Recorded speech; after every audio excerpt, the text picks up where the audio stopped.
کتنے؟ دو فرشتے آتے ہیں۔ پیارے بزرگوں اور دوستو، اب ذرا غور کرنے والی بات ہے کہ اس بات کا تو رد ہو رہا ہے حدیث پاک سے، یہ بخاری و مسلم کی متفق علیہ حدیث ہے، اس بات کا رد ہو رہا ہے کہ قبر میں مردہ نہیں رہتا بلکہ زندہ ہو جاتا ہے۔ مردہ اس کو کہتے ہیں جس میں جان نہیں ہوتی، مردہ اس کو کہتے ہیں جس میں پہچان نہیں ہوتی، مردہ اس کو کہتے ہیں جس کو سمجھ نہیں ہوتی، مردہ اس کو کہتے ہیں جو بول نہیں سکتا، مردہ اس کو کہتے ہیں جو سن نہیں سکتا۔ تو آؤ، نبی پاک بتا رہے ہیں اتاہ ملکان، اس کے پاس دو فرشتے آتے ہیں، فیقعدانہ، اس کو اٹھا کر بٹھاتے ہیں۔ اب ذرا دیکھیے، جب تک ہم نے چھوڑا تھا تو وہ مردہ تھا، ابھی بے پاک فرما رہے اب وہ سننے کی صلاحیت والا بھی ہو گیا۔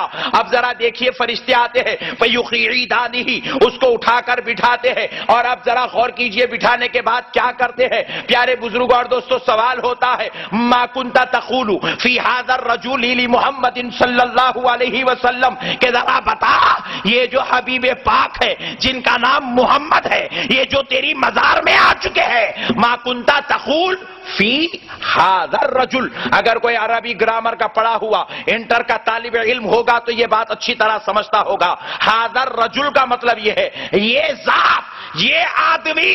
ھذا کا جو لفظ ہے وہ دور کے لیے نہیں بولا جاتا، وہ بالکل قریب کے لیے بولا جاتا ہے۔ اگر کوئی آدمی دکھتا بھی ہو اور دور کھڑا ہو تو ذالک الرجل بولا جائے گا، ھذا الرجل اس کو بولا جاتا ہے جو بالکل قریب میں کھڑے ہوئے ہو، جو بالکل سامنے کھڑے ہوئے ہو۔ تو نبی پاک کی آمد خبر میں ہوتی ہے تبھی تو حاضر رجل بولا جا رہا ہے، حاضر رجل بولا جا رہا ہے۔ حبیب پاک کی آمد ہر خبر میں، ہر غلام کے پاس، ہر امتی کے پاس حضور کی آمد ہوتی ہے۔ حضور تشریف لاتے ہیں اور آقا نامدار مدنی تاجدار علیہ السلام تشریف لاتے ہیں، حبیب پاک سے ارشاد فرماتے ہیں اس سے پوچھا جائے گا۔ میں ذرا پوچھتا ہوں، وہ لوگوں کے پاس بھی چلے، ان سے پوچھے تو وہ کہیں گے ہاں خبر میں سوال ہوتے ہیں، بازو والوں سے پوچھے بولیں گے خبر میں سوال ہوتے ہیں، پیچھے والوں سے چلے ان سے پوچھے تو بولے خبر میں سوال ہوتے ہیں، ادھر والوں سے پوچھے یہ بھی بولے خبر میں سوال ہوتے ہیں،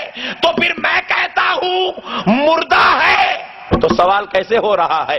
سوال کس سے ہو رہا ہے؟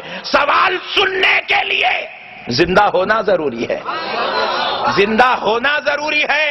تو اب سوال ہو رہا ہے تو یہ سننے سے پتا چلا وہ زندہ ہو گیا ہے۔ اچھا چلو، ایسا نہیں ہے کہ صرف سننے کے لیے زندہ کیا گیا یا سننے والی سماعت کی زندگی دی گئی، نہیں، ابھی بے پاک آگے ارشاد فرماتے ہیں اب وہ میرے بارے میں اس سے جب پوچھا جائے گا وہ اگر ایمان والا ہوگا فَأَمَّا الْمُؤْمِنُ، پس وہ ایمان والا ہوگا تو کہے گا اشہد ان محمدًا عبدہ ورسولہ۔ حبیب پاک ارشاد فرماتے ہیں وہ کہے گا یہ اللہ کے رسول اور اس کے بندے محمد الرسول اللہ ہے۔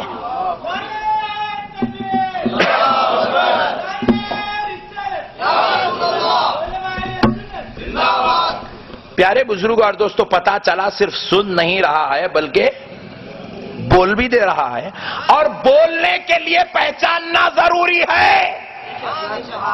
اپنے مولوی صاحب کا نام نہیں لے رہا ہے، جس کو خبر میں دیکھ رہا ہے اسی نبی اعظم کا نام لے رہا ہے، اسی نبی اعظم کو پہچان رہا ہے۔ تو پہچاننے کے لیے عقل کا ہونا بھی ضروری ہے، دماغ کا ہونا بھی ضروری ہے۔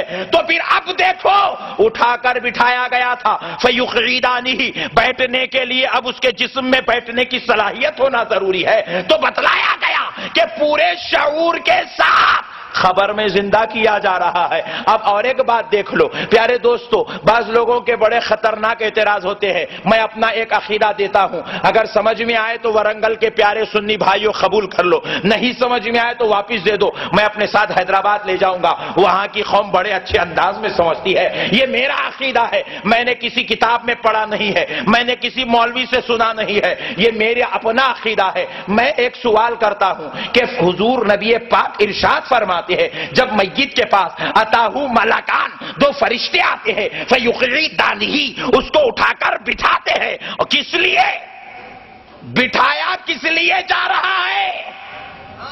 بعض نادان سوال کرتے ہیں کہ بھائی وہ سیلو کے پتھر لگانے کی ضرورت نہیں ہے، مٹھی کو مٹھی میں ملاؤ۔ ہم نے کہا بھی گاڑنے کی ضرورت بھی کیا ہے، کیچڑ میں پھینک دو، قصہ ختم ہو جائے گا۔ پیارے بزرگ اور دوستو، اہل سنت والجماعت کا یہ عقیدہ ہے کہ سیلو کا پتھر لگایا جائے یا قبر پر کڑیاں بچھائی جائے تاکہ میت کو بیٹھنے میں کسی قسم کی تکلیف نہ ہونے پائے۔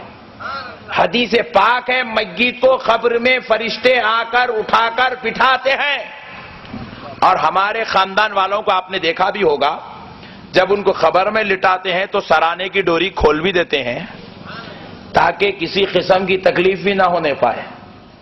پیارے بزرگ اور دوستو،